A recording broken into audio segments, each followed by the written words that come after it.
Ever since Fire Emblem 12, the franchise has leaned more and more on avatar characters, who are meant to be players' self-inserts, with varying levels of customizability depending on the entry. In an effort to create power fantasies, these self-inserts have usually been incredibly pushed. Whether it's the absurd stats of Chris, the increased experience gain of Robin, or the incredibly pushed support kit of Byleth and Alir, avatars always seem to find some new way of being broken. But for my money, none of them is more pushed than the Revelation version of Corrin, as the Fates protagonist manages to combine the upsides of all of the other avatars and bring some of their own to boot. So let's talk about why the Rev iteration of Corrin is the strongest avatar in the franchise, at least so far. This video is part of an ongoing series with the goal to do a deep dive into every single playable unit in Fire Emblem Fates Revelations. Yes, even that one. Despite the fact that the game has a reputation for being terribly unbalanced, I truly believe that every member of the cast can contribute to your team. But units in Fates are highly customizable, and this goes doubly so for Revelations, where each cast member has new options that are not available on their native routes. And so my goal is to go over the multiple potential builds that every member of the roster has. That way, if you want to play through Rev on its highest difficulty, you can utilize whoever your favorite characters are. I'm not going to pretend that all of these units are equally viable. In fact, a secondary goal of the series is to come up with a Revelation tier list, but I really do believe that everyone is at least salvageable and can offer you something unique. While this series is going to be focused around the lunatic difficulty, much of what I say can also apply to the lower difficulties of hard and normal.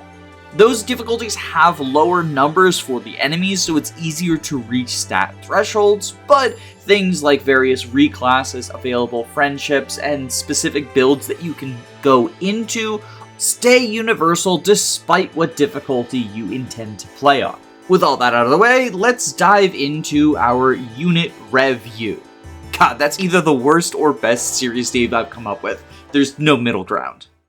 Because Corrin is meant to be the self-insert character, they are the only one across all three routes to have perfect availability. Depending upon your chosen gender, Corrin starts as a level 1 Nor Prince or Princess with decent, well-rounded stats across the board.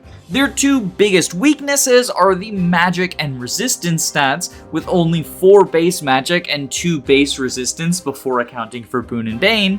And these stats do also make up Corrin's lowest unmodified growth rates at 40% magic and 30% resistance, meaning that Corrin definitely prefers being in a physical class over a magical one. However, due to the amount of customizability that you have at your disposal, you can pretty easily turn them into a magical unit if you want. Because the stats that I have thrown on screen, both in terms of Corrin's bases and their growths, are actually kind of a lie. You will never actually have a Corrin that has these base stats, for you need to select both a Boon and a Bane in character creation. Your Boon is a stat that you specialize in, and both your base and growth rate will be boosted in that area, whereas a Bane is a stat that you are weak in, and, as you would expect, your base and growth are lowered in that area. But it's not quite as simple as you would expect it to be, because a lot of these stats are linked to each other. For example, if you've decided you want to make a physical Corrin and so you're giving yourself a magic Bane, not only do you lose a 15% growth in magic, but you also lose 5% in resistance and 5% in speed. Different stats are also affected by avatar creation to a different degree. Skill and luck are most frequently seen as dump stats, and, logically, they have the widest swing from their Boon to Bane. Should you choose to specialize in skill or luck, you will gain 25% to those growth rates. But if you assign them to be your Bane, you will get a negative 20% modifier, alongside a -5 to 2 other stats. In the case of skill, it's strength and defense, and in the case of luck, it is strength and magic. You can get very into the weeds in terms of what the optimal Boon and Bane are for the specific Corrin build that you want, especially when factoring in class growth rates on top of Corrin's personal growth rates, if you want to do a lot of class jumping, or if you have a specific destination you want for their final class. But ultimately, outside of highly specific challenge runs, I don't think this is terribly necessary. Instead, I think it makes more sense to, if you have a general idea of what you want your Corrin to fill, assign them Boons and Banes that will help with that role. Would you like Corrin to be a damage dealer? Then invest in either strength or speed, and maybe give them a negative luck or negative magic if you're not planning on doing any magical classes. If you want Corrin to be your dedicated tank, then giving it an HP or defense boon is definitely going to be to your benefit. And if you want to focus on a magical Corrin or a hybrid Corrin of sorts, then investing in a magic boon is almost necessary. It's not that Corrin's magic is bad without a magic boon, but they do definitely lean far more on the physical side, both in terms of bases and growth, so they do really appreciate plus magic if you feel like they're going to end up in the Sorcerer or Dark Knight or any other magically inclined class. But speaking of Corrin's class, another really beneficial attribute they have is the ability to select their Heartseal class. There are a couple of different directions you can go with this. The first is selecting a class that you want Corrin to be able to access, whether that be their endgame class or just a class that you want them to dip into in order to grab some skills. While Corrin does have the ability to access most classes in the game, either through marriage or friendship, certain classes will either come incredibly late or not be accessible at all, depending on what gender you choose. For example, if you want to access the Apothecary class line as Corrin,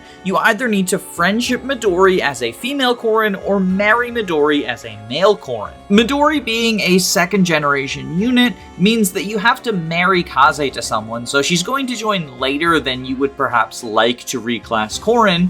And if you have a male Corrin who you want to marry to someone other than Midori, you are fresh out of luck unless you spend the Heartseal slot on Apothecary. Now, Apothecary isn't exactly the most desirable class line. I generally don't see a use for sending Corrin through it, but this principle does apply to many other classes, such as the Dark Mage line, the Cavalier line, and, depending on your gender, options like Archer, Wyvern, etc., etc. Alternatively, however, Corrin's Heartseal class can be used not to benefit them, but to benefit their spouse and potential child. Because Corrin's base class, Nor Noble, is considered a special class, it won't be passed on to their spouse via marriage, and instead their spouse will inherit their Heartseal class. And even though Revelations gives units more options than they have in their native routes, it still doesn't give everyone everything that they would desire. For example, Effie is an incredibly competent physical combat unit who cannot access the Wyvern class without Corrin's assistance. This goes doubly so for the many powerful Corrin sexuals, who do not have any way of gaining extra classes outside of being Corrin's spouse. Reyna is a powerful player phase unit who would really appreciate access to the Archer skills.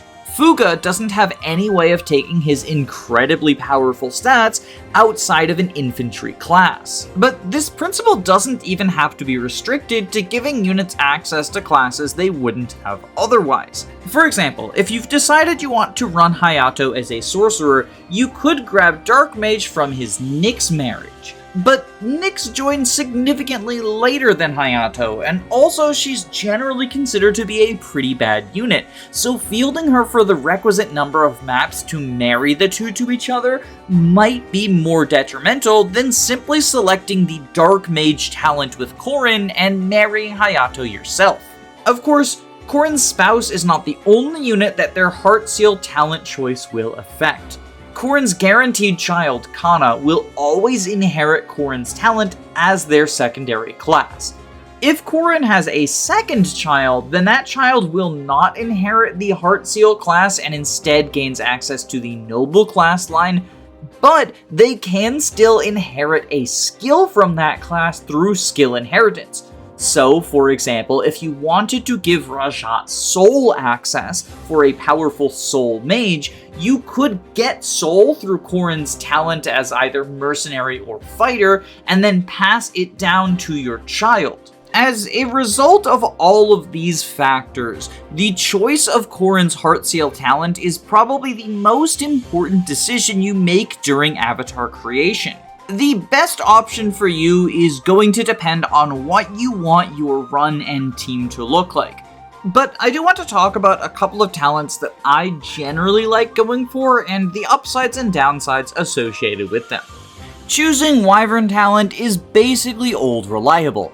In most Fire Emblem games, it is amongst the strongest classes in the game, and if you have the ability to access it, you usually want to take advantage of that.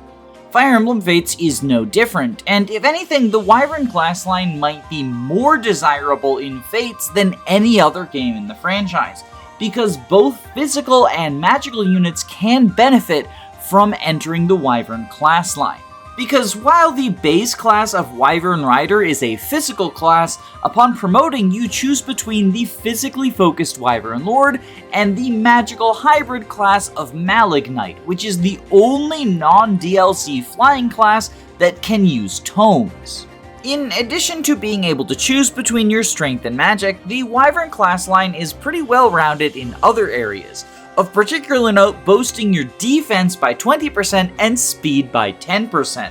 But growth boosts and base stats are not the primary appeal to the Wyvern class line. Instead, its main appeal is being the flying class that actually has good stats. Sorry, Sky Knight. Flight is a very significant upside in most Fire Emblem games, but Revelation is probably the most flight-heavy game in the franchise.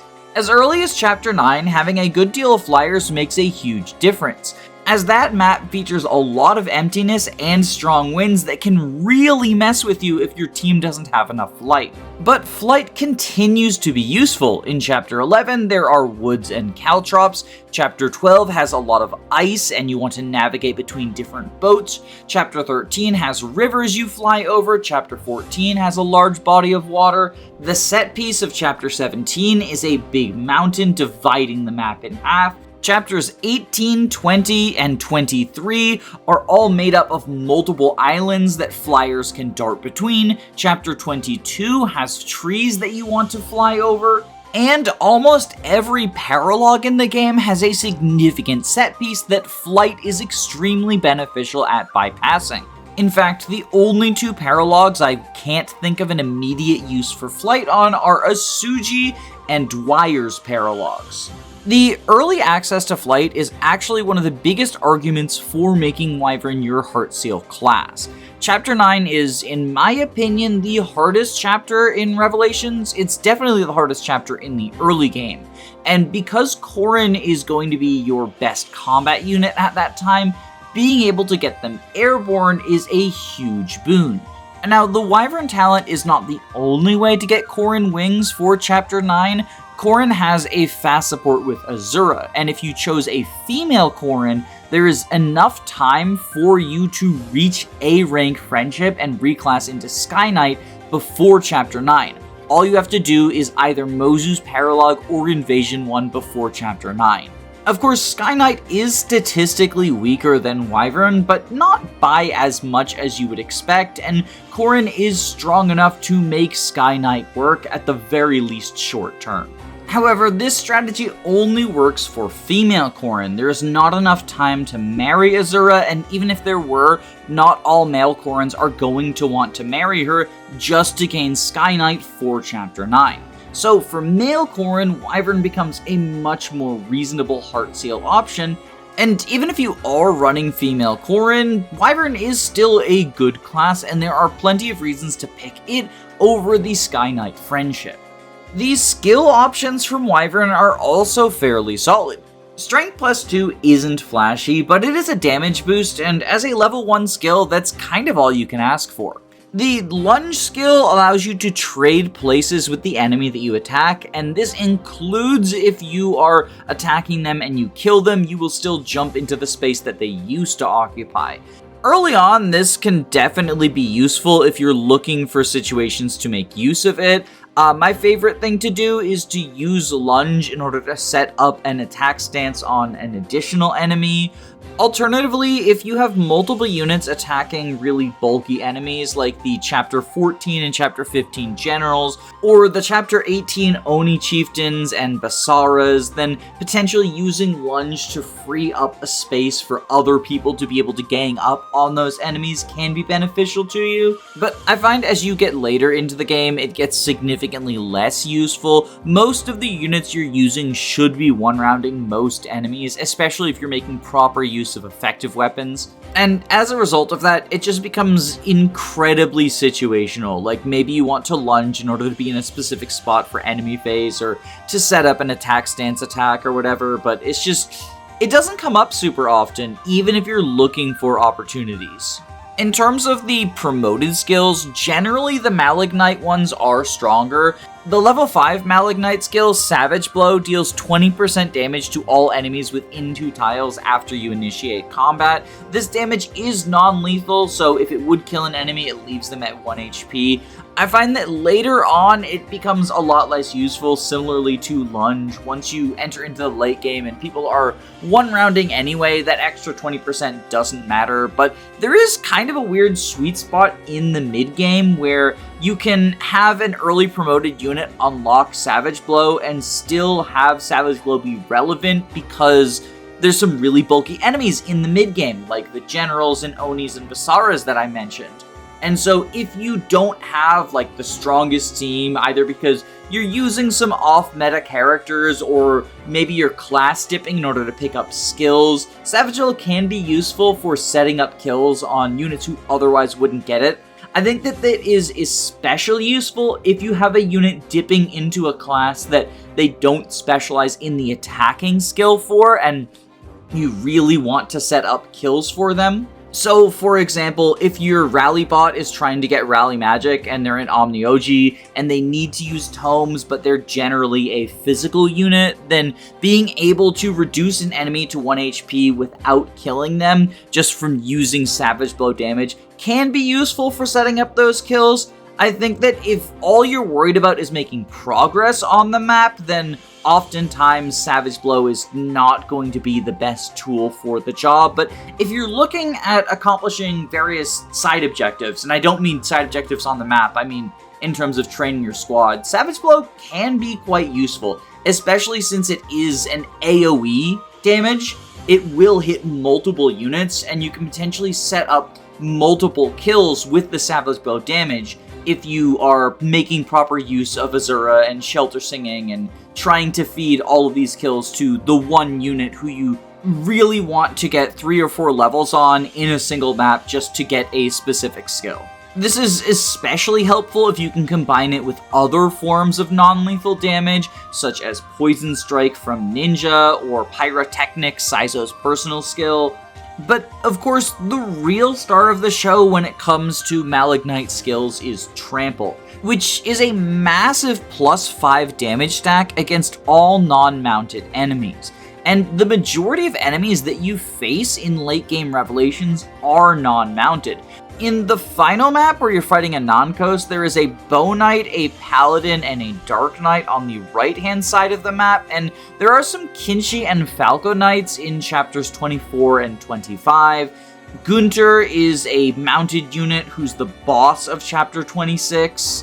Aret is a strategist, which is a mounted class, and she's the boss of a couple of maps, and there are some flyers in chapter 23, but other than that, I struggle to think of too many mounted enemies once you enter Valla, so Trample almost becomes an unconditional +5 damage boost. Looking on the Wyvern Lord side of things, the skills are definitely less exciting. Rally defense is incredibly strong, especially if you are making a Rallybot, which is a unit that you put a bunch of different rallies onto. There are a couple of candidates for Rallybots in Revelation, and Rallybot Corrin is more reasonable than it seems on the surface. I'll talk about that option in a little bit, but if you are going for Rallybot Corrin, Wyvern Talent is not the way that you want to accomplish a rally defense. And if you are not making Corrin into your Rallybot, if you're sticking with them as a primary combat unit throughout the entirety of the game, then Rally Defense kind of feels like a wasted slot. You can have your combat units run a rally if you don't have a 5th skill for them to run, but it doesn't feel great. You'd almost always prefer to have your rallies on the utility units instead of the combat units. Swordbreaker grants you 50 hit and avoid if the opponent has a sword equipped, and there are actually a reasonable number of enemies with swords. There's some scary sword masters in the late game. There's also master ninjas who usually have swords available to them, and there are masters of arms, and masters of arms will always have a sword, a lance, and an axe available to them. But if you are the one initiating combat and they have the sword equipped, you can take advantage of Swordbreaker. Ultimately, I'm not a huge fan of the breaker skills in Rev. There's not too many instances where you're going to face a group of enemies that only has access to one weapon type. In fact, frequently individual enemies will have some weapon triangle control. Masters of Arms are the most obvious example of this, but if an enemy class has access to multiple weapon types, then by the time you enter chapters 19, 20, and beyond, they will usually have one of each of the weapon types they can equip in their inventory. And as a result of that, I find that breaker skills are not super good for enemy phasing, and if you're using them to player phase, really the only benefit is the immense hit buff, and there are better ways to supplement your hit. Like, obviously 50 hit is a lot. You're almost never going to miss if you have 50 hit from a breaker skill, but you could just get the smaller universal hit from 20% from Heartseeker or 40% from Certain Blow or stuff like that, and it applies to everyone instead of just units who have swords equipped, so you can just more reliably, more accurately kill all of the enemies. The only time that I can really see Swordbreaker being super useful is if you're planning on going Berserker. You dip into Wyvern Lord just to get Swordbreaker, since Berserkers can only use axes, being able to negate their weapon triangle disadvantage to either swords or to tomes can be useful. So if you get Tome Breaker from Maid and Swordbreaker from Wyvern, you can functionally not have a weapon triangle weakness, although also, you could just use the dual club if you wanted to do this, and that is probably a lot simpler than class jumping and dedicating multiple breaker skills to multiple skill slots. As far as downsides to the Wyvern class line are concerned, there are a few. The first is that if you are female Corrin, Wyvern is a pretty accessible class through either Camilla or Baruka friendship.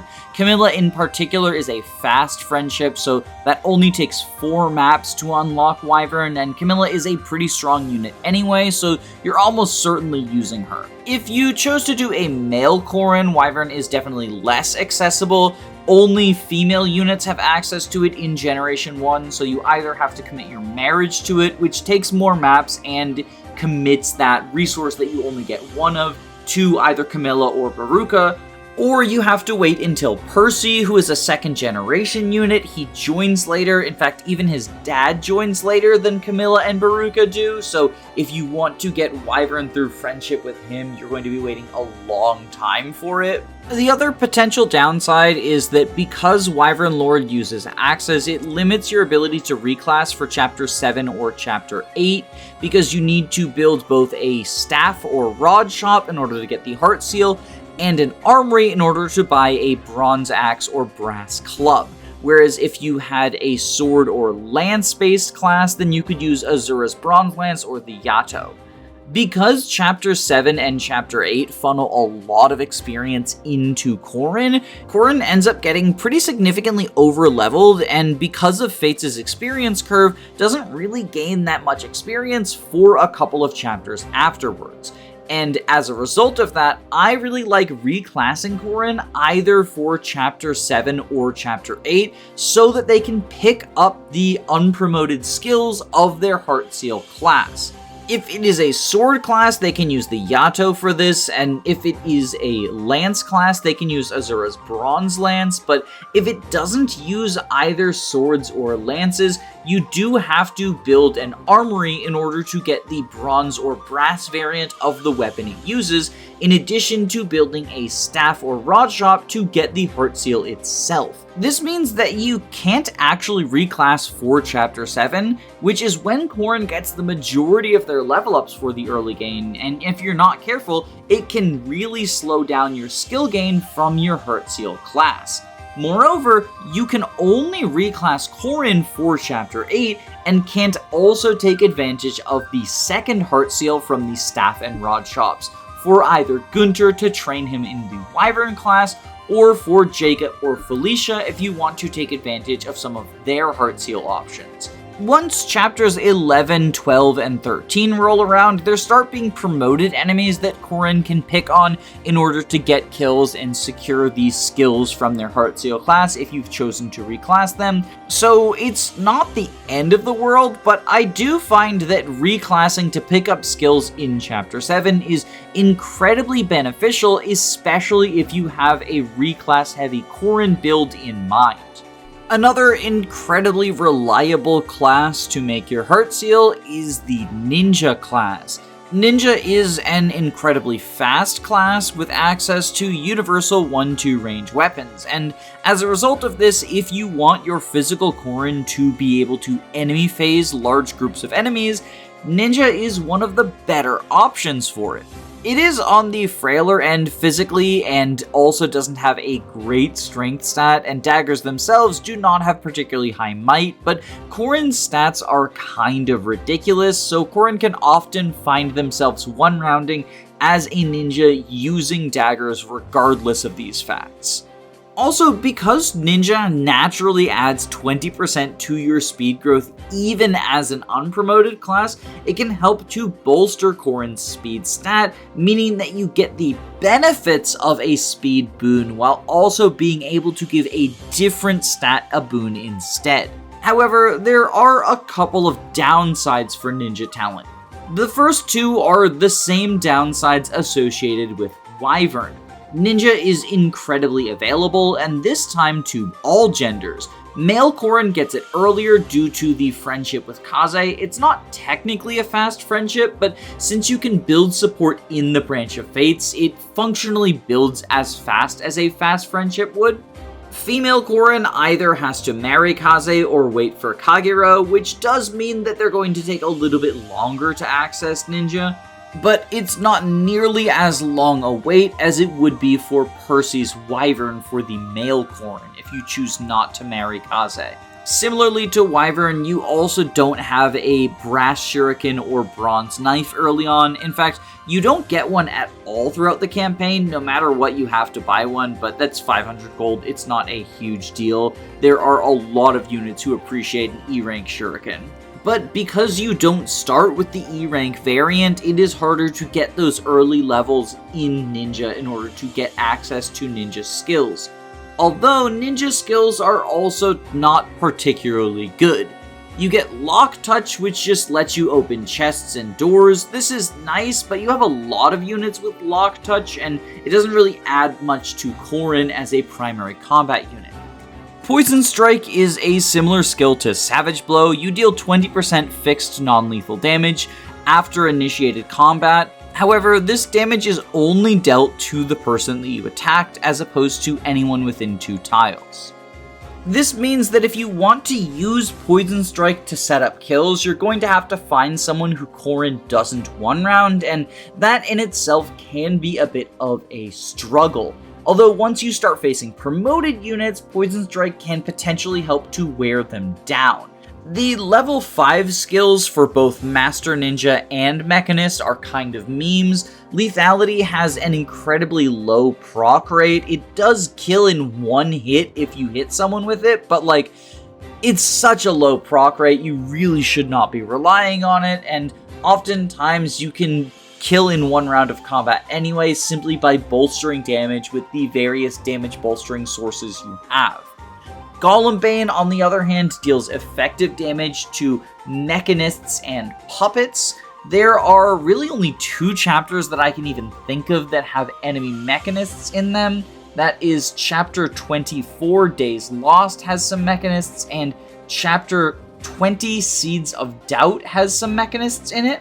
In addition to that, it's only 2 times effective damage. Like, Bane is a meme on all 3 routes, but in Revelation, it is especially a meme.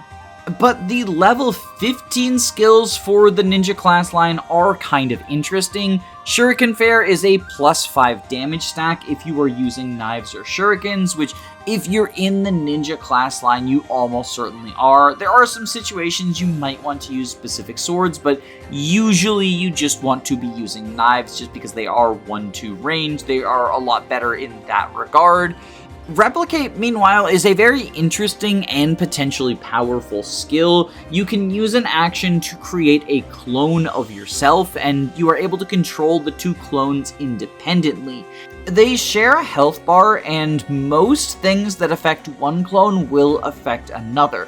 So for example, if you rally the replica, the original will also get those stat boosts. If you use a healing item on the replica, it will heal both of the units' health because they have that shared health pool. If you equip an item with the replica, then it will equip that same item with the original. So you can use this to, for example, attack with a bow and then change to equip something that you want to enemy phase with or something like that. Auras do not travel between replica, so if you are giving Lily's poise to one clone but not the other one, it will only benefit the one who is actively receiving it from positional reasons. You also can't take advantage of any supports with the replica. The replica does not have support ranks with the people who the original has support ranks with.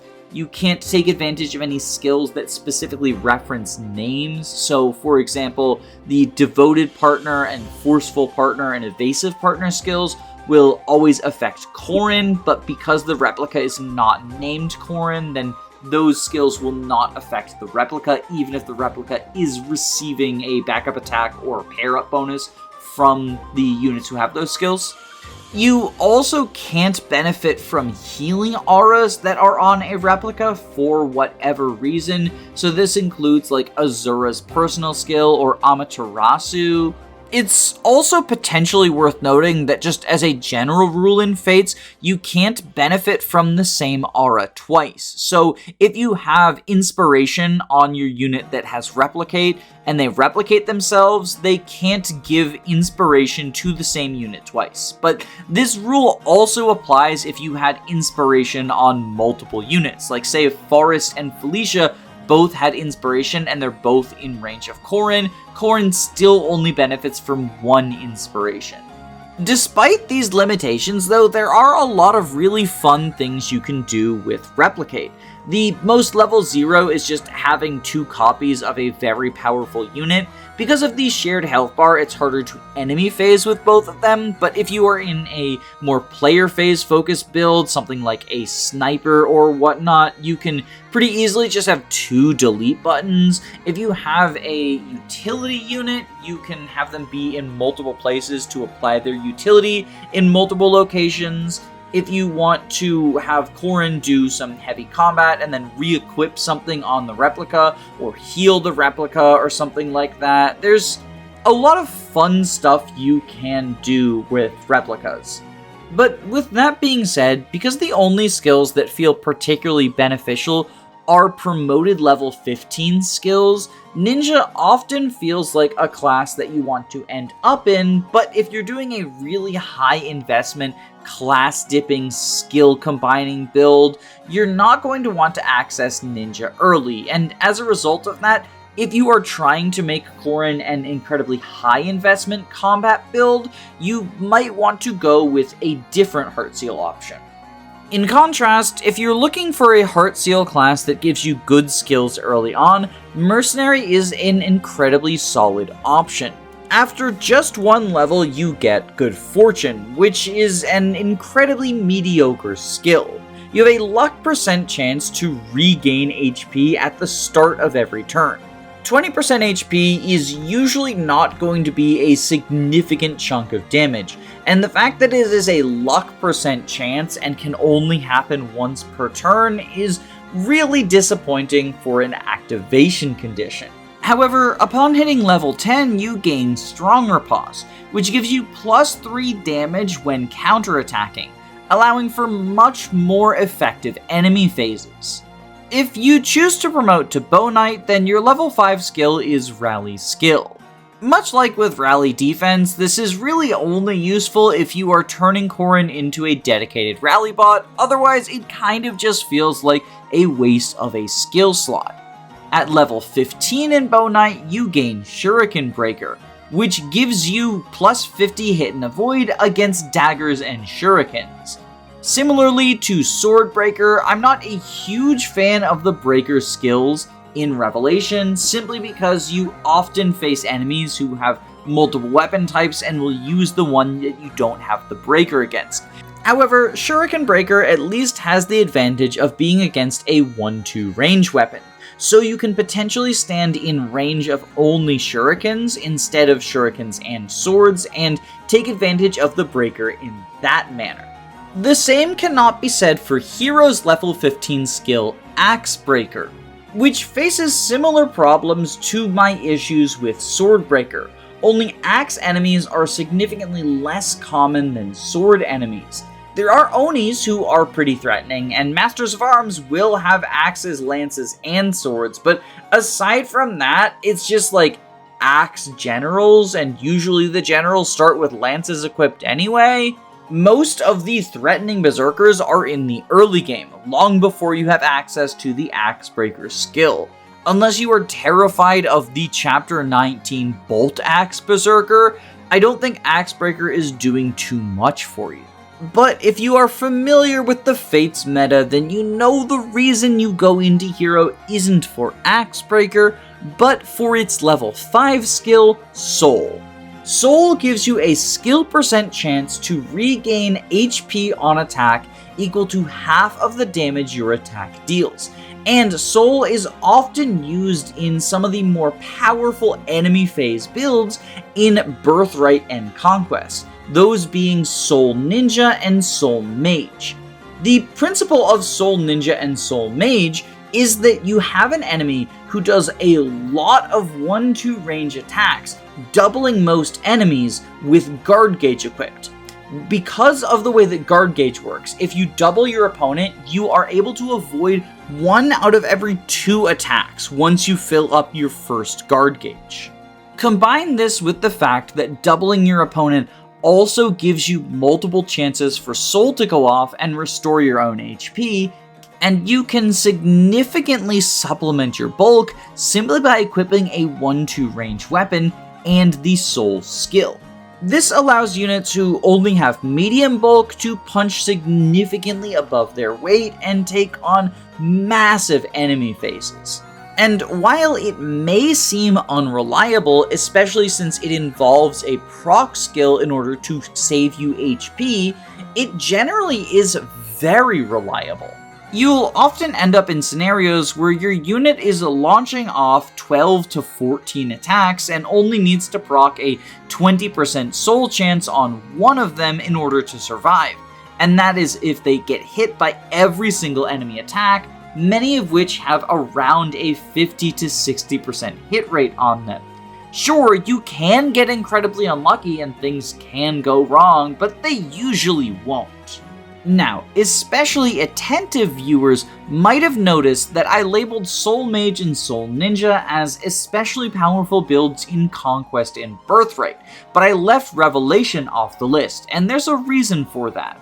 While Soul Ninja can do work for select units in Revelation, for the most part, Soul Ninja and Soul Mage are underperformers on the third route. There are a variety of factors that just combine together to make the strategy a lot less reliable and a lot less centralizing than it is in the other routes. Because enemies have much higher bulk, you are dealing less damage to them, and as a result of that, you are going to recover less HP with soul procs, No longer can you find yourself in a situation where you only need one soul proc in order to survive a large enemy phase. Especially because, in addition to enemies being bulkier, they are going to hit harder. Units who would be getting 5 or 6 rounded in Conquest are going to be getting 2 or 3 rounded in Revelation. This means that either you take on far fewer enemies, or you need to proc soul significantly more often. And all of this is assuming that your ninja or mage can still double every enemy they face against, a task that is actually quite difficult. Enemy ninjas and sword masters are incredibly fast. The speed thresholds for doubling them are kind of absurd. Because the Soul Ninja relies on guard gauge in order to supplement their bulk, if you are unable to double, you are significantly less bulky because your guard gauge feels much slower. And hey, if you're not doubling, that's also fewer chances to activate Soul in order to supplement your bulk. There are a few units who can make the Soul Ninja build work, and there are a couple of specific maps and scenarios where it really shines, but in general it is a much more situational build than it is in the other two routes. Thankfully for Corrin, they are, at least in my opinion, one of the few units who can make Soul Ninja work, at least in the short term. A male Corrin can very quickly pursue Kaze friendship in order to access Ninja. If you choose the Mercenary class line for them, then they can promote to hero early on, gain soul as quickly as possible, and then reclass into Ninja and benefit from strong riposte and soul as a Soul Ninja. This can be quite powerful in the stretch of chapters before you enter Valla, especially once you gain access to effective weapons for the various generals and paladins that Nor will throw at you. However, once you go down into the Veiled Kingdom, Corrin's stats do not hold up well enough in order to make use of the Soul Ninja for large enemy phases. It can still be beneficial if you want to have them fight 2 or 3 units on enemy phase, but at that point it is a far cry from the Soul Ninjas that you see in every Zoran video ever. But that does also kind of demonstrate the most immediate downside to Mercenary Talent Corrin. While being able to use the Yato to gain the mercenary skills early on, and even early promoting to get soul quickly can be quite beneficial, Mercenary doesn't really offer you anything long term. So if you aren't super confident in your ability to support Route Corrin into getting marriage or friendship classes that you want to benefit from, Mercenary isn't going to be the best long-term class for them. Before we get to my personal favorite Heartseal class for Corrin, I want to give a couple of honorable mentions to other classes that offer you something nice. Archer is a really strong player phase focused class, and as a bonus, if you have Archer as your talent and you go Sky Knight via Azura friendship, you can promote to Kinshi and pick up the Archer skills for free. However, Archer is also very available regardless of what gender you choose for Corrin, because female Corrin can get it pretty quickly through Mozu friendship, and male Corrin has a fast support with Takumi. Speaking of Sky Knight, that is an okay talent choice, especially if you're not going to be friendshipping Azura, but I generally think it is just a worse version of Wyvern. It gives you flight, and technically you can get its skills in Chapter 7 because you have access to the Bronze Lands, but there are a good number of bow units in Chapter 7, and being a flyer is a very strict downside because of that. The fighter class line is an alternative way to get the soul skill, and HP plus 5 is incredibly good, but since it doesn't use swords unpromoted, I generally think of it as a little bit worse than Mercenary, especially for picking up those early skills. Dark Mage probably deserves a special shout out here. If you're going Magical Corrin, it is the best choice for a couple of reasons. It is, in my opinion, the strongest magic class, but also it's the one you get the least access to. If you want access to Diviner, you have options for friendship as both male and female Corrin. If you want Shrine Maiden, you can either friendship or marry Sakura. And if you want access to the Troubadour line, you can marry your early servant. But the first Dark Mage available is Nyx, and the only other ones are Odin and Leo, who join alongside each other. So if you want access to the Dark Mage line, Corrin's talent is really the only efficient way of doing so. Lastly, Samurai is yet another skill that lets you keep the Yato, and it can bolster Corrin's speed quite a lot. Plus, Vantage, Astra, and Life and Death are desirable skills depending upon your build, but I'm not a huge fan of it as a talent because you get both Hana and Hinata fairly early in the campaign, so it is a pretty accessible class regardless of your Corrin's gender. But with all of that out of the way, personally, my favorite Heart Seal option for Corrin is the Cavalier class line. On the face of it, this seems kind of counterproductive. Cavalier is a pretty bad class, and most units who start as Cavaliers want to leave it at some point. The increased move over infantry is nice, but generally you would prefer having flight as opposed to a horse. And the well-rounded nature of Cavalier stats really do not scale particularly well into Rev's endgame. Because of how high stat thresholds are, I think it is generally better to be a specialist than a generalist. But Cavalier does have a couple of traits that make it a good reclass option for Corrin early on. The first one is that it can use swords and lances, so if you want to, you can reclass Corrin in Chapter 7. While flyers have to beware the effective damage from bows, there are no anti-beast weapons in the early game, presumably because the game didn't think you would have any Cavaliers. As a result of this, Corrin is able to take advantage of the increased move and grind up their weapon ranks if they want to build sword or lance access for later in the game. But the most important thing that you gain from an early reclass is access to the Cavalier skills. Cavalier is one of the few classes who has two desirable unpromoted skills, in Shelter and Elbow Room. Elbow Room is just a flat damage boost. If you are standing on a tile that doesn't have a terrain effect, you deal 3 extra damage. This is a condition that is extremely easy to activate, and it affects both physical and magical damage, so it's useful for any Corrin build you have in mind. Shelter, on the other hand, is one of the most useful utility skills in the game. On the surface, it seems pretty simple. It functions like Rescue in Game Boy Advance, where you can grab a unit and yoink them out of danger. And if all you're using it for is that, it is still useful. You can take advantage of it defensively to move someone so they don't get killed, or offensively to free up a space for someone to attack from.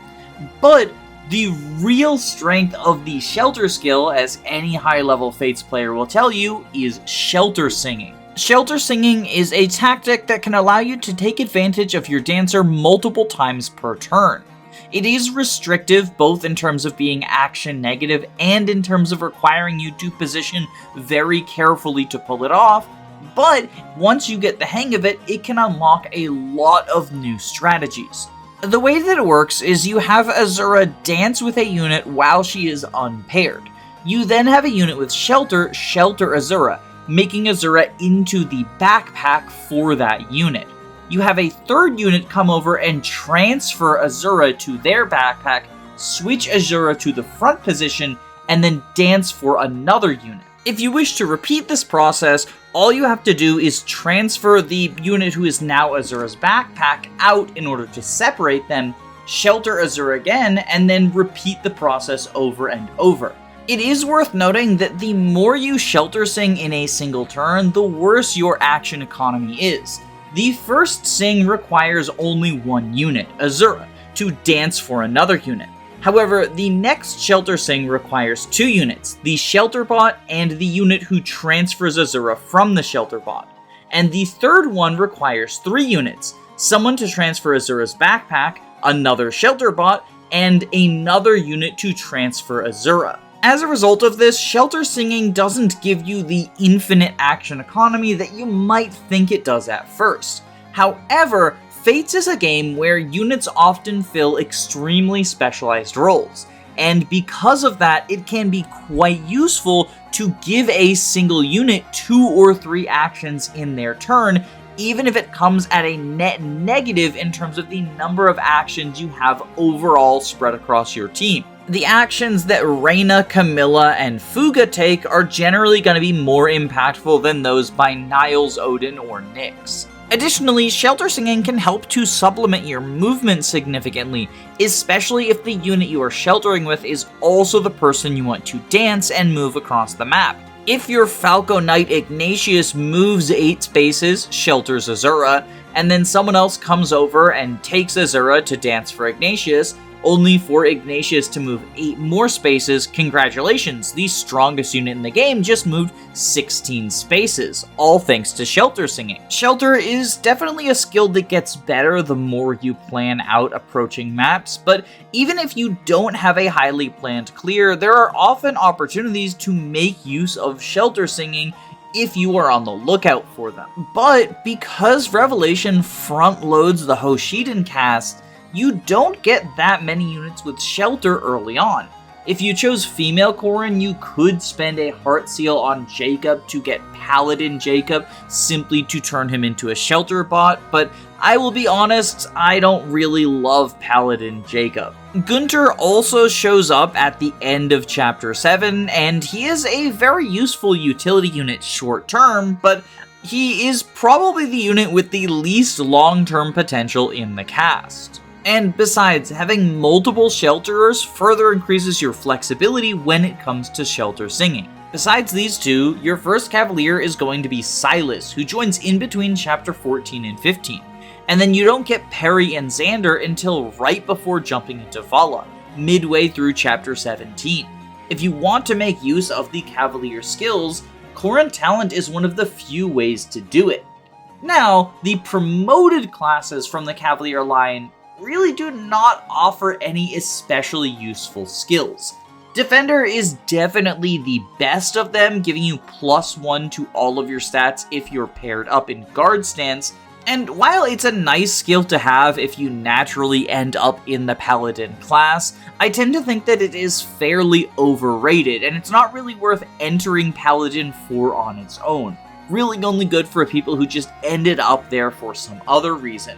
The other options, Aegis, Armored Blow, and Luna, are all quite bad, and generally not worth getting. But ideally, at least in my mind, a Cavalier Talent Corrin is quickly dipping in and out, in order to get Flight for Chapter 9 and a better combat class for the mid-game. Corrin gets just about everything they want for the mid and late game via friendship, so I use Cavalier to fill in the gap of the early game class. And while I think this is the best Heartseal class for Corrin, you are not going to be handicapping yourself significantly by choosing something different, either because you have a different build in mind, or because you think Basara Corrin is going to look super cool. Okay, so that covers the Heartseal talents, but would you believe that we're still not out of the character creation portion of this video? Because choosing Corrin's gender actually has a very significant impact on the gameplay.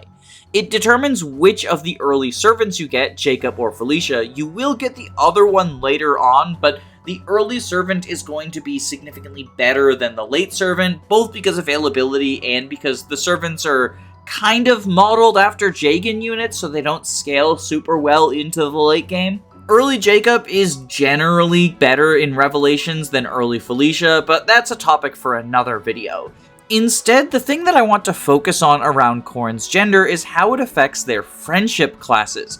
I've mentioned this a few times in the video, but in case you are not aware, the friendship system works differently for Corrin than it does for any other unit in the game. Once Corrin achieves an A support with somebody who shares a gender with them, they are able to use a friendship seal to reclass into that unit's base class, and they can do this for every single unit they friendship. instead of being limited to just one. Now, Corrin can also reclass into the class of someone of the opposite gender by marrying them, but Fateslandia doesn't believe in polyamory, so you can only do this with one opposite gender unit. And it takes 2 more maps to build than a friendship would, because you have to reach the S support rank. This does have the added benefit of allowing that unit to reclass into Corrin's Heartseal talent, but in terms of building Corrin themselves, it is generally preferred to have them gain classes via friendship, because it is faster and more flexible. With a few exceptions, female Corrin is going to be able to access most classes via friendship faster than male Corrin can. You start out with the Servant, who will never share a gender with you, and Azura, who is female and gives you fast access to the Sky Knight class. Soon thereafter, you can grab Archer from Mozu, Samurai from Hana, or Shrine Maiden from Sakura. At the same time as this, male Corrin gains access to Ninja from Kaze and Sky Knight from Tsubaki. Tsubaki is not a fast support, and because he joins so close to Chapter 9, it's not possible to get Sky Knight from Tsubaki for Chapter 9 without participating in optional grind battles, which I generally don't consider. Kaze, however, is probably male Corrin's most significant friendship advantage.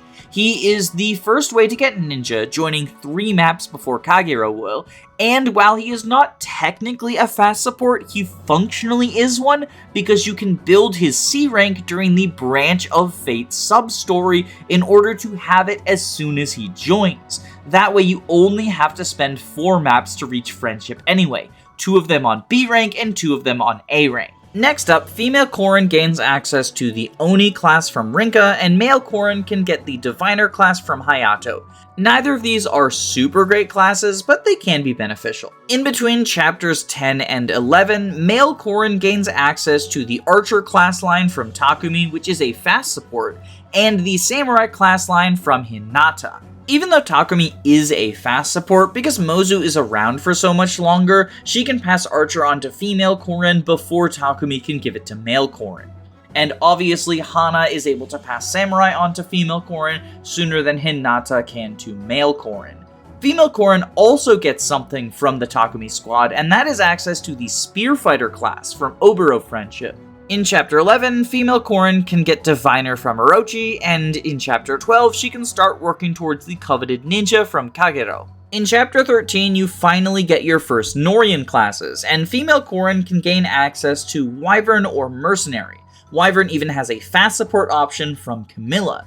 Meanwhile, male Corrin simply gets Fighter from Keaton, which is a nice class, but definitely not as good as Wyvern Rider is. And if female Corrin really wants Fighter, she can grab it from Charlotte starting in the very next map. The last 2 noteworthy friendships are Silas and Nyx, both of whom become available starting in Chapter 15. Even though I love Cavalier early on for Corrin, at the stage of the game where you're able to get Silas friendship, I don't think it's terribly worthwhile. There's a reason that Xander, Perry, and Silas are so desperately trying to leave their native class line when you get them.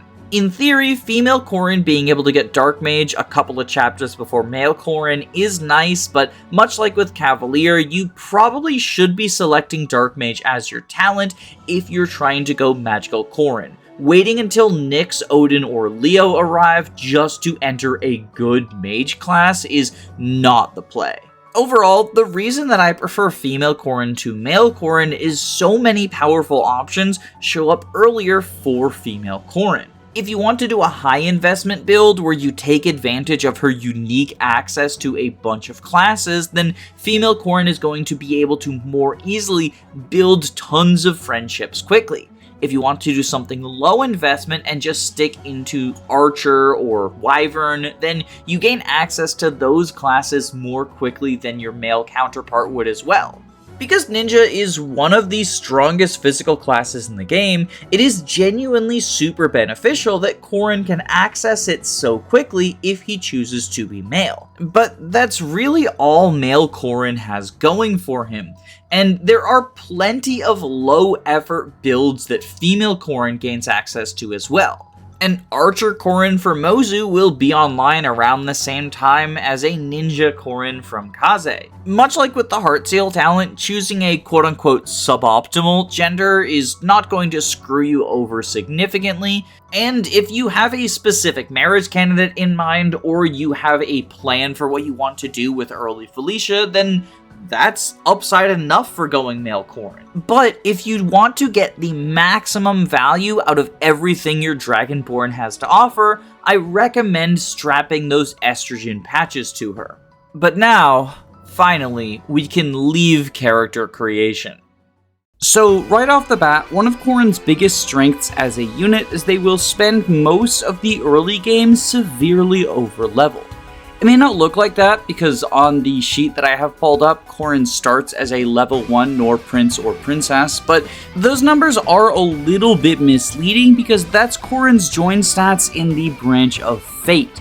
Revelations itself proper does not start until Chapter 6, so you do get the first 5 chapters to basically pump as much experience as you want into Corrin, the Early Servant, Kaze, and Rinka if you're feeling spicy. Sakura is also here, but can only gain experience through staffing, and so she has a much more limited pool than the other units. Corrin benefits more than most units from the Branch of Fate because they are around for every chapter of it, whereas the Norians and Hoshinnans are split up.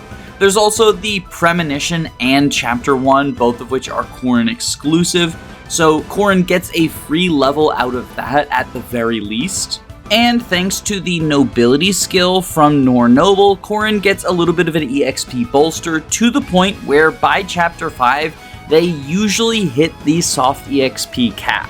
But Avatar favoritism does not end when the Branch of Fate does, because Chapters 6, 7, and 8 are also basically Corrin experience buffets. The only units you have access to at that point are Corrin, Gunter, the First Servant, and if you do Mozu's Paralog early, Mozu. Theoretically, if you want to pump experience into Mozu, this would be a good opportunity to do so, but Mozu has other opportunities for experience, and I think saving Mozu's Paralog to train some of these scrubs in Sakura Squad is generally a better use of your time, just because they really need the help for Chapter 9. Chapter 7 and 8 are also good opportunities to get Corrin some skills from their Heartseal class if you want. I went over the options for this earlier in the video, so scroll back there if you've forgotten. But overall, I find that by the time Chapter 9 rolls around, which is kind of the start of Revelation proper since you have a full army instead of a Corrin servant solo, you have Corrin at around level 12, 13, or 14, and you can do this without slowing the experience gain on Early Servant either. In fact, I usually have my Early Servant around the same level as Corrin, and I get 3 levels on Gunter just to pick up Wyvern skills for good measure. Speaking of the Servants and Gunter, they are yet another favoritism tool that Corrin has to bolster their early combat, both in the solo chapters and when Rev proper begins. Each of these units will bolster Corrin more than normal if they are supporting Corrin. Felicia gives Devoted Partner, which is +2 damage Corrin deals and -2 damage that Corrin takes. Meanwhile, Jacob has Evasive Partner, which is a much more defensively oriented one, giving Corrin 15 more avoid as well as reducing damage they take by 3. Generally, Felicia's skill is considered to be better because she reduces damage by 2, which is only 1 less than Jacob, and also bolsters Corrin's attack. However, even if you go with female Corrin, the bulk boost that Jacob gives is non-negligible and will help especially early on, just not as much as Felicia's would since she bolsters both offense and defense. But Revelation gives you Gunter, who has Forceful Partner, which is the offensive equivalent to Jacob's, giving 15 more hit and 3 more points of damage. And I think that between the Great Knight bonuses and Forceful Partner, Gunter is one of the better support options for Corrin. Great Knight will bolster Corrin's movement and defense by a lot, and Forceful Partner will bolster their attack and hit. The biggest downside is that Gunter isn't able to build support ranks, and so you won't get the extra attack stance or guard stance bonuses, but even with the higher support ranks, I think that Jacob and Felicia tend to give less to Corrin in the early game than Gunter would, unless you're willing to invest a Heartseal in them to get them out of the Maid and Butler class. And it's not just the extra damage that's relevant on Gunter. The boss of Chapter 9, Fuga, is quite evasive in addition to being physically bulky, and so that 15 hit is legitimately super useful, especially if you're doing it in attack stance to get the default plus 10 hit as well. At this point, you have a choice as to what you're going to do with Corrin. Going into Chapter 9, you can either leave them unpromoted, or choose to buy a Master Seal and early promote your avatar. And personally, I think early promotion is the correct choice, as counterintuitive as it might seem. I know that there is an experience cut to early promoting in Fates. However, Corrin is already likely at the soft EXP cap, and will be gaining 1 E experience for every kill they get on an unpromoted unit anyway, with the 0 for chip. So promoting them does not really cut off their experience gain, but it does give them extra stats to help tackle one of the hardest maps in the game, and means that every point of experience they get from killing an unpromoted unit, since 1 EXP per kill is the minimum, will push them closer to promoted skills that you get at level 5 and 15. Moreover, early promoting means that you will get those skills sooner because the EXP formula remembers your internal level. So, once you reach the point where there are enemies strong enough to give Corrin experience, a promoted Corrin will still gain a good chunk of experience and work their way towards some of those promoted skills. In the very long term, there is a slight fall off to Corrin's combat compared to how they would be if you left them unpromoted until level 20, but it is not as extreme as you would expect, especially when you factor in promoted skills coming into play much sooner. In general, I find that turning Corrin into a Jagan gives you a much stronger short-term and much more flexible long-term with your avatar. And so, for most of the builds I'll be suggesting, early promotion is ideal, although you can theoretically get them with a late promoted Corrin if you really desperately want those extra +2 in various stats. Okay, so the easiest and lowest investment build for Corrin is a player phase attack bot. I prefer putting them into a class that has the ability to use swords so they can take advantage of the alpha Yato once we enter Valla, but honestly, most of the best player phase classes in the game can use swords anyway.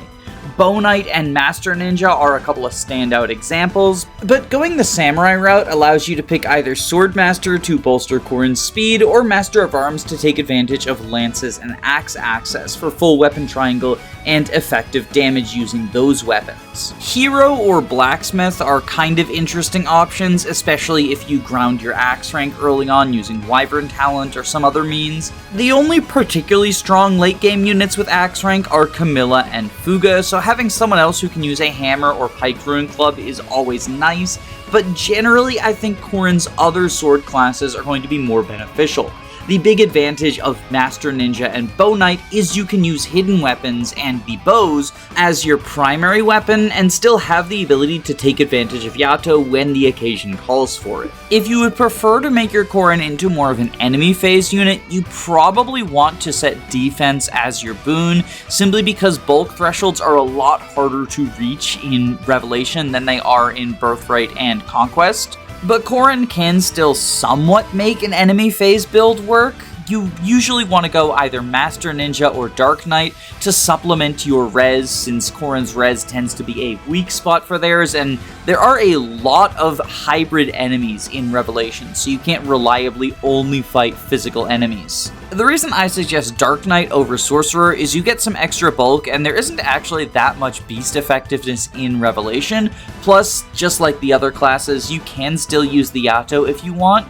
Although if you're trying to make a magical Corrin, that might not be to your advantage, especially if you don't like Strength Bane or something. I'll be honest though, I'm not a huge fan of enemy phase Corrin. After you get out of the early game and maybe the beginning of the mid game, their bulk just does not hold up, especially if you've reclassed out of the Hoshido Noble line and no longer have access to the bulk boost from the Dragonstone. Speaking of the Noble class line though, if you want to go incredibly low investment on Corrin, you could theoretically leave them in the Noble class line. You get to take advantage of the Dragonstone for a lot longer, but Honestly, I think this is a pretty big waste of Corrin's talents. The Noble class is pretty bad, both in terms of stats and skills that it gives you. On promotion, you get your choice of either staves or tomes, but honestly, if you want Corrin to be able to use staves and tomes, there are much better classes for that, especially in the Dark Mage line. One thing that is perhaps notable is that Hoshido Noble is tied with Great Knight for the highest possible damage you can do with the Yato, due to the combination of weapon ranks and strength modifiers, but I still think it's best to leave the Noble line as soon as possible. I guess rather than just talking about the end class, I should talk about the pathing to get there. If you want your Corrin to end up in Bow Knight, I think going female Corrin and friendshipping Mozu for Archer to build bow rank and get some good player phase skills is probably the way to do it. And then you can quickly acquire friendship with Selena to access the Bow Knight class line, bada bing, bada boom. If you are playing as male Corrin, then instead you would get Takumi friendship followed by either Shura or Laszlo friendship. That is, of course, going to be slower than female Corrin, but if you're doing stuff with Felicia, this is a sacrifice that we need to make for the clumsy waifu. If you want to end up as a Master Ninja, male Corrin can just friendship Kaze as quickly as possible, although if you do it this way, then you won't get other skills to bring into the ninja line. Maybe Tsubaki friendship for Darting Blow, or a Hinata friendship for the Samurai skills could be useful. Or you could just get Takumi friendship to bring Archer skills into the ninja line. This is going to be slower than Mozu, and I think if you're doing that, it's probably better to go female Corrin and get Mozu friendship followed by Kagura friendship, or marry one of the brothers, but either way, there are ways to get the player phase skills into ninja. It's just going to be a little bit more trouble than if you want to go Bow Knight. Those are some fairly standard, if boring, options, and if you don't know what you want to do with Corrin, then they're probably the best thing for you. But if you are confident in class-dipping Corrin to make unique builds, or just want something that might not be the strongest possible option, but can add something unique to your team, there are a couple of other approaches you can take. The first is the Magical Corrin. I've mentioned a couple of times going Dark Knight for a defensive 1-2 range build or stuff like that, but if you really want to lean into Corrin's magical prowess, you can give them a plus magic talent and minus strength and go all in on the mage route.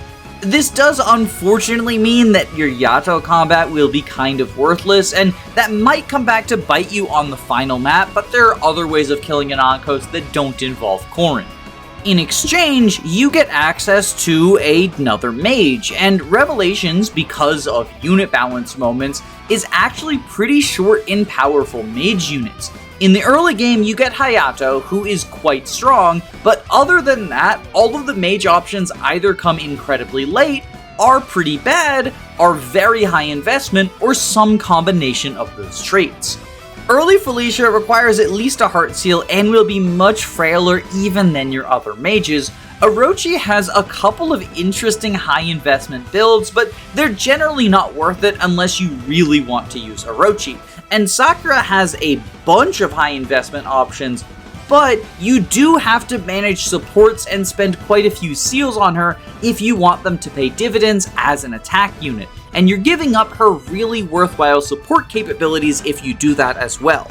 Nyx and Odin come incredibly late and are probably not worth using. Elise is also a late joiner, and while she does have a very good payoff, she is yet another high investment unit. Specifically, you need to grind her up because she starts as a level 7 staff bot. Leo is probably the strongest non-Hayato Gen 1 mage, but he shows up incredibly late. So if you want to use him as your primary mage, you're not going to have any magical combat for the first half of the game, which can be problematic because enemy armors and onis are very hard to kill with physical weapons. So the upside to Magic Corrin is that they can fill a role that not many other units have the capability of. The downside is they're less competent at magic than they are with physical weapons, but you can forgo the early reclass and remain in the noble class line for a little bit longer, since a Magical Corrin will make good use of the Dragonstone. The Dragonstone is a one-range weapon that uses your magical attack stat and gives you a huge buff to your defenses, but lowers your speed and makes it so you cannot double, similar to javelins and hand axes. Since you would need to build both an armory and a rod shop in order to reclass to a mage and purchase an E-rank tome, Corrin isn't going to be able to reclass in Chapter 7, and this cuts back on your early skill acquisition. Which means that a magical Corrin probably wants to remain unpromoted longer than a physical Corrin would, simply to pick up more unpromoted skills as they dip into the various classes. I used to be incredibly high on magical Corrin in Rev, but the more I play, the more I realize that even if you're not going high investment Sakura, Yato is just good enough on his own. He's an incredibly competent unit, and most teams don't need more than 1 or 2 mages. If you want to invest in a unit in order to get a second mage, Sakura is right there, and she is a very good investment target. And hey, even if you're not willing to do that, just marry Yato and early recruit Rashad. She is also incredibly good, probably one of the best Gen 2 units in Rev. Magical Corrin gets even less appealing if you are a male Corrin, because Felicia is just a better mage than Corrin will be. Yes, she's incredibly frail, but she can access promoted skills early and eventually slot into the utility role if her stats don't keep up.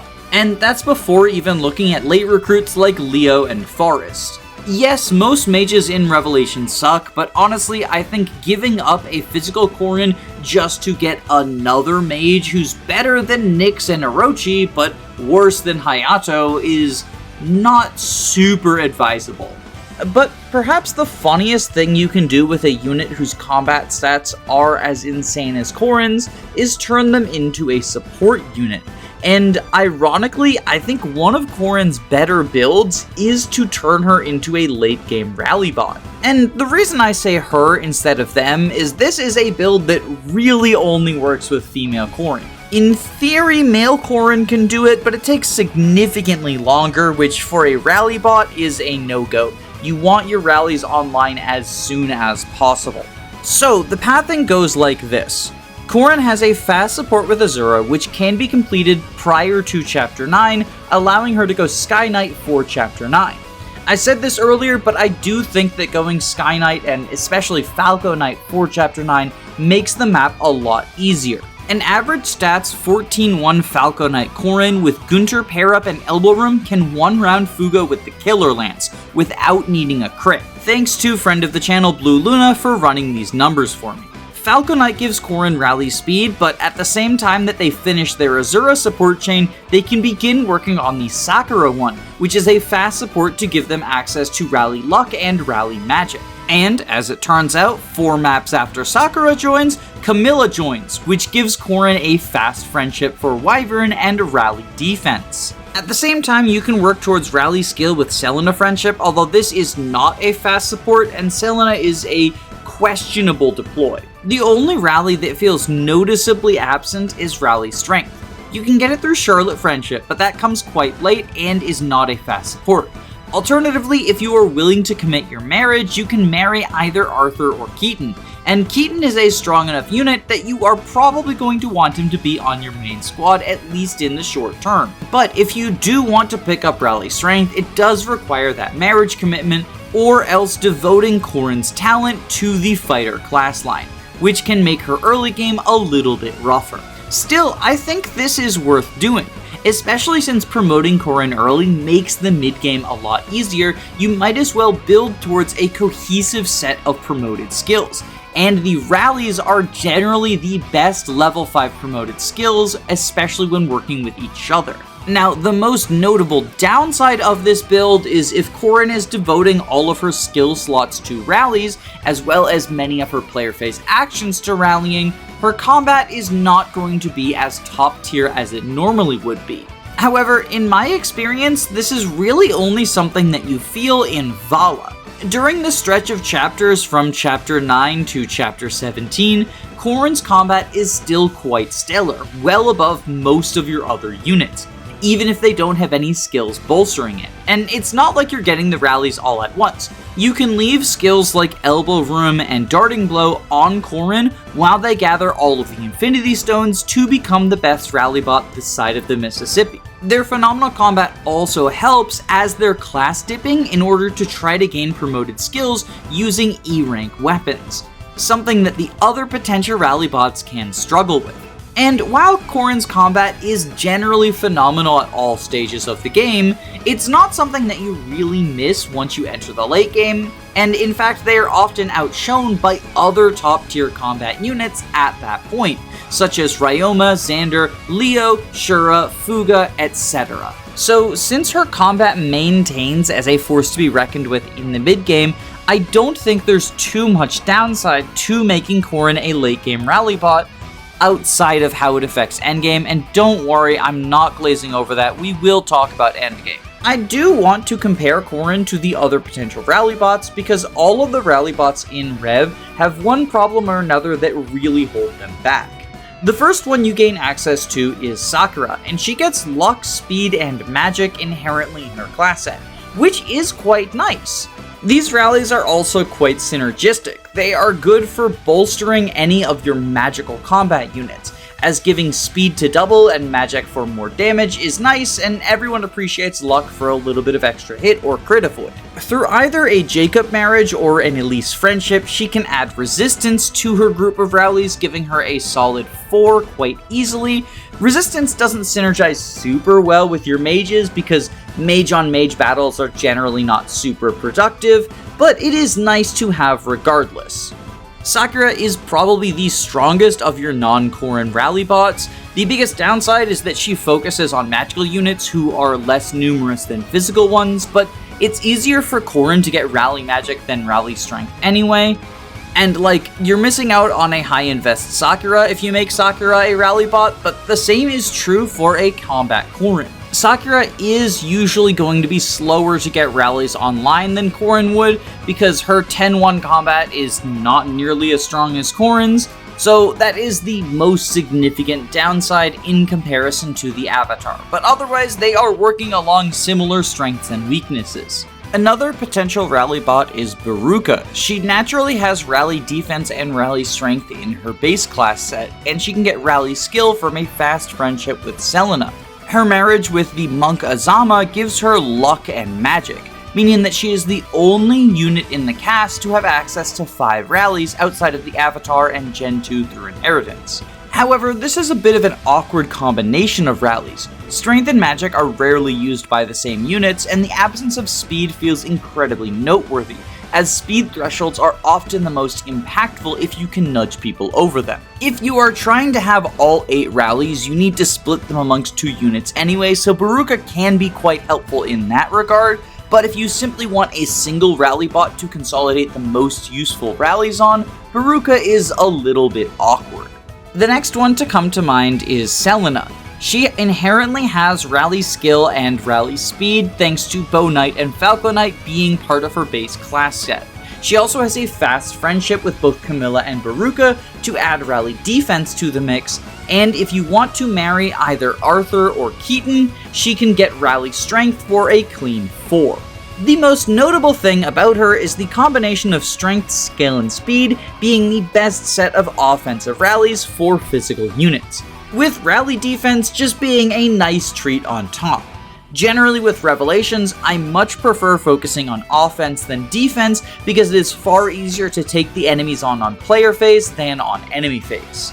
The biggest downside that Selena has in comparison to other rally bots is she is going to seriously struggle to get the promoted levels you need in order to get the rallies. Just to get the strength, skill, speed combination, she needs to have a total of 11 promoted levels, and if you want to add defense to the mix, that is 14. Now this is true for anyone who wants 4 rallies, but Selena's instant promoted combat is truly abysmal. For context, in her join map, in order to kill the unpromoted ninjas as a promoted Bow Knight with triangle advantage, she needs to take advantage of Rose's Thorns and a Steel Axe Camilla dual strike. And because of the Fates experience formula, she only gains 3 EXP from this and gets 2 rounded by the unpromoted ninjas. Instant promoted Bow Knight Selena is good in Conquest, but stats are just so much higher in Rev, it does not work out. Because of this, if you want her to get the rallies in a timely manner, you are going to have to baby Selena for several maps in a row. This is of particular note when she's going for rally speed as a Falco Knight, since that class has the worst combat of the various rally classes she's going for, but she is always going to be riding the struggle bus when it comes to eating experience in order to get the rallies.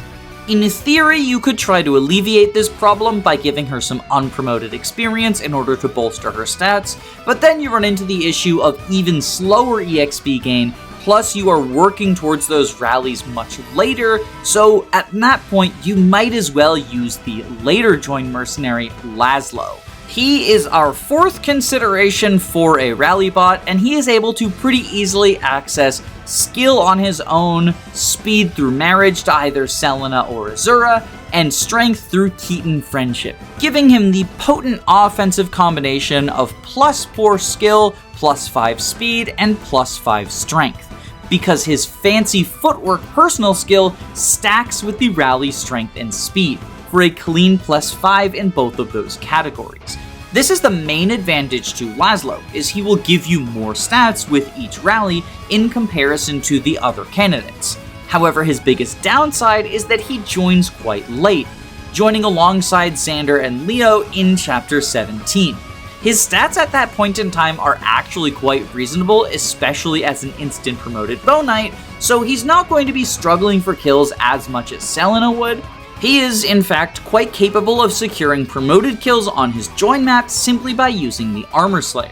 The biggest downside that Laszlo has is because he joins so late, your rallies are going to come online much later than Corrin, Sakura, or even Selena's would. But at least for my money, the wait is often worth it. After all, if you want all 8 rallies, you do have to have 2 rally bots to fit them. And you might as well give strength and speed to the unit who's going to bolster you by 5 instead of 4. The final major consideration for rally bots are the Generation 2 units, who you can often sculpt to give unique combinations of rallies. With Jacob Father, Shigure is able to access resistance, defense, and speed for a clean sweep of the bulk rallies. If Tsubaki marries either of his fast supports, Sakura or Hana, then Kaldori can do a Sakura impersonation with rally, magic, luck, and speed. Mitama can do the same if she is sired by Hinoka, or she can trade the speed for defense if you want to take advantage of Baruka's cross route. And, of course, if Corrin is gathering rallies for themselves, they can also potentially pass them down to Kana, who is an incredibly customizable unit you could mold into the Rallybot of your choice. But for the most part, the Generation 2 Rallybots are going to be late arrivals in comparison to their Gen 1 counterparts, and especially in comparison to Rallybot Corrin. And I mean, heck, Corrin is going to get so many promoted levels while gathering the rallies that their stats are generally going to keep up quite fine. Even if they do fall behind experience-wise, because of nobility, they can play catch-up much faster than other units. So if you notice that they're lagging behind before endgame, and you really want them to help you kill Anankos, you can just give them a paralog to build experience for themselves, and suddenly Corrin is back on their A-game. And speaking of endgame, I should talk about the other significant piece of favoritism and upside that Corrin gets in the Revelation rep. Corrin's personal weapon, the Yato, scales as the game moves on. It begins as simply an 8 might 85 hit katana, which is decent all things considered. However, once you finish the Rainbow Sage Tower, chapter 15, it gets upgraded to the Alpha Yato, which is an 11 might 85 hit sword, and bolsters Corrin's strength, speed, defense, and resistance by 2 apiece, even when not equipped, simply by being in their inventory. And on the final chapter of the game, you get the Omega Yato, which gives a massive boost of +4 in strength, speed, defense, and resistance, and is a 16 might weapon. But most notably, it reduces the impact of the Dragon Skin skill, which is present on all of the final bosses. And I do say final bosses because in addition to fighting the Chapter 27 version of Anankos, you must also fight Anankos' hands, face, and core for a grand total of 5 Dragon Skin enemies that Corrin's Omega Yato can reduce the effectiveness of. Dragon Skin normally halves damage from foes, but with the Yato, it only 3/4 the damage. This is especially advantageous if you are using attack stance, because that means that not only can Corrin attack with the Yato themselves, but they can also lend dual strikes to other people who are not blessed with as much avatar favoritism as they are. Now, in fairness, there are plenty of other ways to deal damage to the various Ananko stages. I've done runs where Corrin couldn't use swords, or even done runs where I restricted myself by not using Corrin themselves. And it's fine, you can deal with the final boss. But it is impossible to deny that Corrin's favoritism makes them one of the easier ways for taking on the Valite King. If you want to use the Yato to take on Anankos, the two best classes for doing so are Great Knight and Hoshido Noble. This is because they have the combination of the highest weapon rank and strength modifier of a sword-wielding class. Great Knight itself has a slightly higher strength modifier, but Hoshido Noble can reach a higher weapon rank, and as a result, they end up tied with each other. However, it's not strictly necessary to go with the absolute strongest version of Corrin, and Bow Knight and Master Ninja are both just fine for dealing damage with the Yato. It is also potentially worth noting that Dragon Skin reduces how much proc skills and crits deal damage, but the Omega Yato cuts the amount this is reduced by half. So if you want to do some fancy Dragon Fang or Astra procs in order to fight Anankos, Corrin is going to be your best bet for doing that as well. I generally don't think proc skills are as good as just flat damage in this game, but it is kind of funny. But with that, I think I've covered everything notable about Corrin in the Revelation route. Their ability to pass classes onto whomever they want, their inherent strength from being incredibly overleveled, their flexibility in the build that you want to go them on, and even their flexibility as to what role they're fulfilling at different points throughout the campaign, all elevate this unit to a godlike standard, before even taking into account the favoritism they receive from things like the Jacob, Felicia, and Gunter skills, as well as their unique friendship class rules system that only applies to them. Corrin has the highest number of fast supports in the game, is the only unit who can support both Gen 1 and Gen 2, works as a combat god, works as a utility unit, and works as both at the same time. As I said at the start, one goal of this series is to end up with a Revelation tier list, but it won't surprise anyone where I place Corrin on this list. They are solidly an S tier unit, and I genuinely think Corrin is the strongest unit in the game, yes, even better than this game's dancer, Azura. If I were to rank the genders as different units, I would rank male Corrin below female Corrin, but I don't think there are any units in between them. Both of them have strengths that the other one lacks. I just think that female Corrin's upsides are more numerous and more impactful than those of male Corrin. But what about you? I am eager to hear from the other Rev fans or the Fates fandom at large what you think about Corrin. What's your favorite build? What's your favorite gender? What's the silliest thing you've ever done with the Divine Dragon? I mean, the Chosen Dragon. Does Corrin have a title? Divine Dragon is a Leer, but I don't really know what Corrin is. If you made it this far into the video, thank you so much. I am very excited for this series. The comment code word is feet, so include feet in your comment so that I know you made it to the end of the video. And now I am going to go ahead and thank my patrons for their generous support. Thank you to my patrons: Eris, Michael Kraus, Len, Gameboo, Karosa, Fyron, Smaz Ruby, Floho Gamer, Robin D, Lizard Bongwater, Johnny Patrono, Marin McLean, Calamity Callie, Thaythom, Andu, Reflect, A Clever Username of Lies, YLO1, George Grenville 7pm, Jamie Collins, Mean Jojo, Thick Molder, Arvis, Tailored Muffin, Floa Hay, Gabe the Green, Control Dages, Roman Kormancic, Nick Nack Hammersback, SUP, Caius Cole, Bell Wenska, Dysyke, Ginger, Root Beer Pants, Queen Elizam, Aerith Emblem, Adele, and especially my Jakins, Justin Robinson, Joshua Ross, Christopher Bueno, Lilzabeth, Autumn Kelsey, and Julie Kyoto. I also want to give a couple of shoutouts to other YouTube channels.